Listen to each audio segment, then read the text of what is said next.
Hey guys, अगर आपको भी नोट्स बनाने में दिक्कत होती है एंड बहुत ज़्यादा कठिनाई का सामना करना पड़ता है तो ये वीडियो आपके लिए बहुत ज़्यादा इंपॉर्टेंट होने वाला है। नमस्कार दोस्तों, मैं हूं राहुल जयसवाल एंड स्वागत है आप सभी का हमारे यूट्यूब चैनल JR टॉक्स। तो दोस्तों, आज का इस वीडियो जो है हमारा नोट्स कैसे बनाया जाए, हाउ टू प्रिपेयर नोट्स, एक सही तरीके से एक प्रॉपर पैटर्न क्या होता है नोट्स बनाने का और किस तरह से आप बड़ी आसानी से कोई भी नोट्स को प्रिपेयर कर सकते हो। आपका जो भी सिलेबस हो या फिर जो भी आप एग्जाम्स के लिए प्रिपेयर कर रहे हो, हर एक चीज के लिए आपको ये बहुत हेल्प करेगा। तो ये वीडियो बहुत इंपॉर्टेंट है, वीडियो को एंड तक जरूर से देखिएगा। तो चलिए बताता हूं। सबसे पहला पॉइंट ये है कि देखो, कोई भी जब नोट्स आप बनाने की कोशिश करते हो तो यार कोई भी सब्जेक्ट हो, लेट्स सपोज आप 10th के स्टूडेंट हो, 10th के बिलो के स्टूडेंट हो या फिर अबाउट 10th के स्टूडेंट हो, तो जो भी आप नोट्स बनाना चाहते हो उस चीज का जो टेक्स्ट बुक होता है या फिर कोई भी रेफरेंस बुक होता है उसको आपको एक बार जरूर से रीड करना होता है। तो पहला पॉइंट मेरा यही है आप लोग के लिए कि आपको सबसे पहले टेक्स्ट बुक या फिर जो भी आपका रेफरेंस बुक है उसको रीड करना स्टार्ट करना होगा।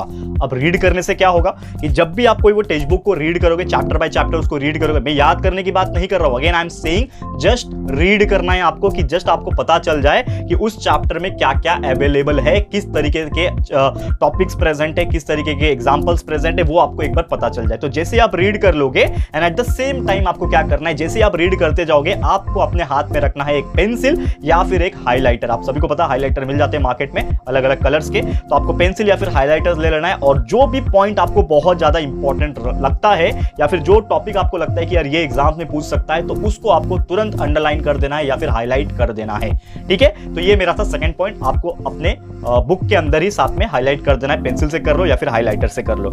उसके बाद आपको करना है कि जब भी आपने वो बुक पढ़ लिया पूरा, एक समझ लो टेक्स्ट बुक था आपके पास, समझ लो साइंस का टेक्स्ट बुक था, आपको नोट्स बनाना था, तो आपने बुक एक बार पढ़ लिया, फिर आपको एक नोटबुक मेंटेन करना है या फिर जिस तरीके से आप नोट्स बनाना चाहते हो, पेपर में बनाना चाहते हो, पेजेस में बनाना चाहते हो, फुल्स के पेपर या फिर आप नोटबुक में बनाना चाहते हो, तो आपको करना है उसको राइट इट डाउन, यानी कि जो भी आपने इंपॉर्टेंट पॉइंट्स लिखे हैं उसको राइट इट डाउन करो। अगेन ये एक बहुत बड़ा रूल इसमें भी है कि लिखने के समय आपको पूरा का पूरा एग्जैक्टली कॉपी पेस्ट नहीं करना है। मैं ऐसा नहीं बोल रहा कि आपको लिखना है तो पूरा पूरा लिख दो, नहीं तो आप क्या करोगे यार, एक पेज में जितने भी टॉपिक्स लिखे हुए हैं, जितने भी सेंटेंसेस लिखे, जितने भी वर्ड्स लिखे हैं, आप एग्जैक्टली सेम टू सेम उसको लिख दोगे। तो क्या फर्क था बुक में और आपके नोट्स में?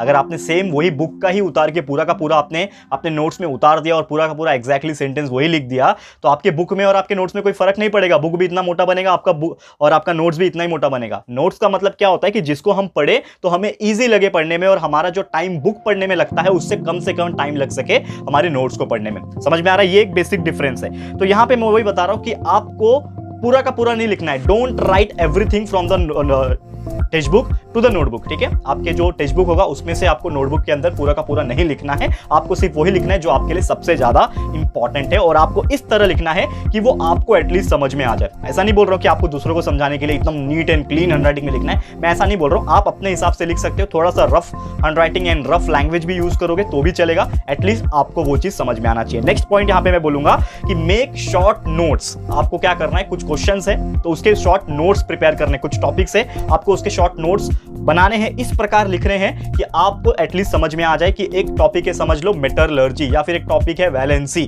तो यार पूरा का पूरा उसका डेफिनेशन लिख दोगे, पूरा उसका एक्सप्लेनेशन लिख दोगे एग्जैक्टली, तो नहीं काम चलने वाला। आपको इस तरीके से लिखना है उसको शॉर्ट करके कि आप उसको जब दोबारा पढ़ो तो आपको अपने हिसाब से अपने लैंग्वेज में आपको समझ में आ जाए। ठीक है, तो उस प्रकार लिखना है और साथ ही में आपको लिखना है along with the diagrams and the flow charts. आपको कोशिश ये करना है कि अगर उसमें कोई डायग्राम्स है, कोई फ्लो चार्ट्स है, कोई एग्जाम्पल्स है, तो वो उसमें आप लिख सको साथ में। इससे होता क्या है कि जब भी हम लोग कोई डायग्राम या फिर फ्लो चार्ट्स को जब देखते हैं तो हमें ऑटोमेटिकली याद आ जाता है कि वो टॉपिक एग्जैक्टली क्या था और उसके बारे में हम खुद से एक्सप्लेनेशन कर सकते हैं। तो हमेशा याद रखना, और ये चीज एग्जाम के लिए भी इंपॉर्टेंट होता है कि जब भी आप एग्जाम में आंसर लिखते हो तो आप अगर डायग्राम और फ्लो चार्ट्स थोड़ा अच्छे से दिखाते हो, नीट एंड क्लीन दिखाते हो, तो आपका जो पेपर चेक करने वाला एग्जामिनर होता है वो काफी इंप्रेस हो जाता है। तो ये चीज आप फॉलो कर सकते हो। ठीक है, साथ ही में आपको मैं बोलूंगा कि जब भी आप नोट्स प्रिपेयर करते हो, जब उसको लिखते हो, तो always use colourful pens and markers. ठीक है, आपके हाथ में अगर कलरफुल पेन्स और मार्कर्स रहेंगे तो जब भी आपका नोट्स बनेगा वो दिखने में थोड़ा सा अट्रैक्टिव दिखेगा। और आपको पता है कि अट्रैक्टिव क्यों बोल रहा हूं, क्योंकि जब आपका नोट्स ही दिखने में अट्रैक्टिव दिखेगा तो आपका पढ़ने में मन भी लगेगा।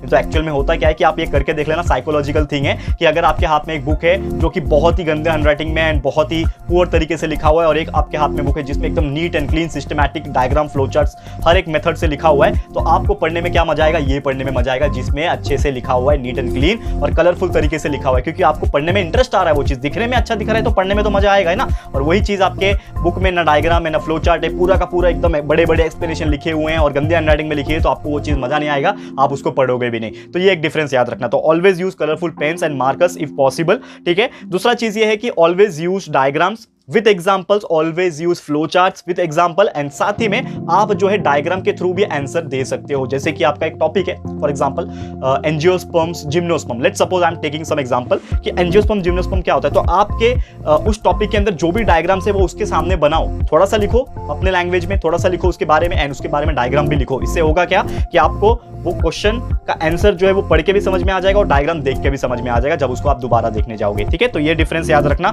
साथ ही मैं आपको बोल रहा हूं कि जब भी आप नोट्स बना रहे होते हैं, नेक्स्ट पॉइंट ये है कि ऑलवेज यूज हेडिंग्स एंड सब हेडिंग्स, यानी कि टॉप पे क्या होना चाहिए, टॉपिक का नाम क्या है वही नहीं लिखोगे तो नहीं काम चलने वाला। तो टॉपिक का नाम यानी कि हेडिंग जो होगा वो भी लिखो, उसके नीचे उसके सब टॉपिक्स होंगे यानी सब हेडिंग्स होंगे, वो भी आप लिखो, जिससे आपको pattern bye pattern, topic by topic जो है अच्छे से समझ में आएगा और आपका अच्छे से नोट्स भी प्रिपेयर हो जाएगा। नेक्स्ट चीज यहाँ पे इंपॉर्टेंट बोलता हूँ, लोग अक्सर ये चीज गलतियां क्या करते हैं कि जब भी वो नोट्स बनाते हैं, जैसे मैंने बोला कि बहुत सारे लोग एक्सप्लेनेशन पूरा का पूरा पैराग्राफ वाइज लिख देते हैं, तो ये गलती कभी मत करना। पैराग्राफ वाइज आपको नहीं लिखना, इससे होता क्या है कि आंसर आपके बहुत बड़े बड़े दिखते हैं। और पैराग्राफ लिख दोगे, जैसे हम लोग सोशल स्टडीज में आंसर लिखते हैं तो पूरा एक एक डेढ़ पेज का आंसर हो जाता है, तो वो मजा नहीं आता है पढ़ने में। लेकिन उसी चीज को आप रिप्लेस कैसे कर सकते हो, always use bullet points and number system. आप अगर बुलेट पॉइंट्स लिख रहे हो, एक पॉइंट डाल रहे हो, उसके सामने एक लाइन का आपने सेंटेंस लिखा, एक पॉइंट डाल रहे हो, एक लाइन का सेंटेंस लिखा, तो पॉइंट वाइज जब आप लिखते हो, बुलेट पॉइंट जिसको बोलते हैं, और नंबर वाइज लिखते हो, नंबर 1 नंबर 2 नंबर 3 पॉइंट ऐसा लिखते हो, तो आपको वो पढ़ने में मजा आता है, क्योंकि आपको टारगेट भी आपके पास रहता है कि यार मेरे को